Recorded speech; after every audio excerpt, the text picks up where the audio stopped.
Hi, I'm Dana. Welcome to this week's video.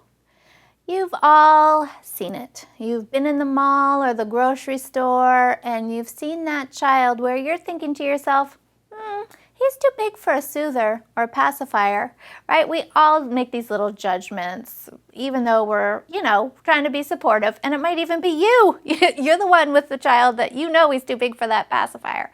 So I want to talk today about some tips and strategies for getting rid of the pacifier. Now, I believe that pacifiers often cause interference with the consolidation of nighttime sleep, so I tend to be a little more pushy with getting rid of them earlier because of that reason. I mean, that's what I'm doing here, people. I'm all about teaching children how to have glorious, beautiful nighttime sleep. And so if anything's getting in the way of that, I'm getting rid of it. Absolutely, I am.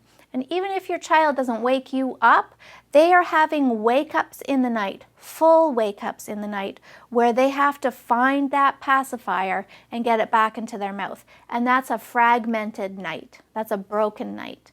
Yes, we all have naturally occurring wake-ups in the night, but they should be so brief that you don't even have awareness around them. You think you slept right through the night. That's what I want for every child, so if anything's in the way, I'm getting rid of it.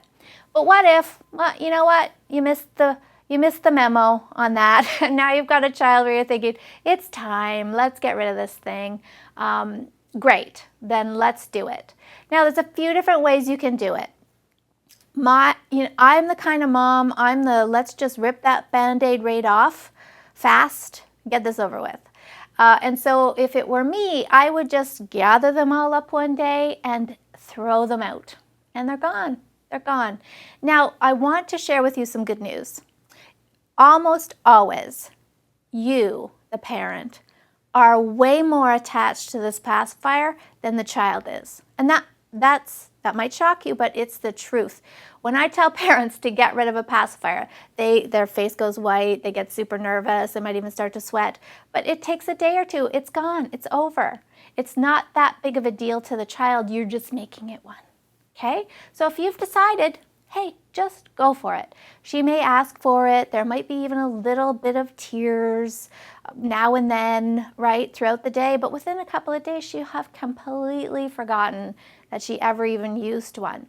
So to get through that little hurdle, distraction is the best form of defense.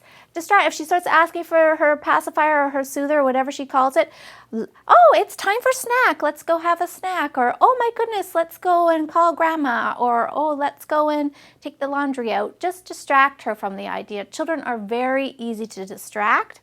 And then again, it's out of sight, out of mind, and off she goes. Now there's a couple of other ways if you want to do this a little more gently or a little more fun. You can have what we would call the pacifier fairy come. So the pacifier fairy came and she took all of your pacifiers, but she left you this wonderful gift, whatever it is. That can be a way to spin it positively. I'm not in love with the idea of giving it away to a baby.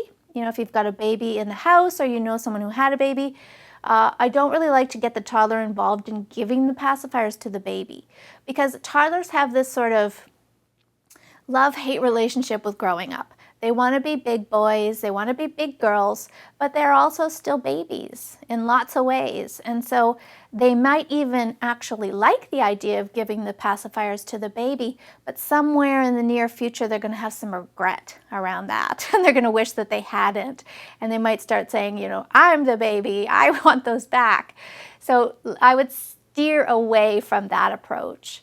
But I think the bottom line is, you ultimately make the decisions here. You've decided it's time to say goodbye to these pacifiers, and so you have to stand behind that and know that it is okay if she's a little bit upset for a few days because it's not there. If it's being used for sleep, there might be a little bit of, sleep regression or some protest at bedtime because she doesn't have her passy, but this blows over really quickly. And you'll wonder why you didn't do it sooner. Thanks so much for watching. Sleep well.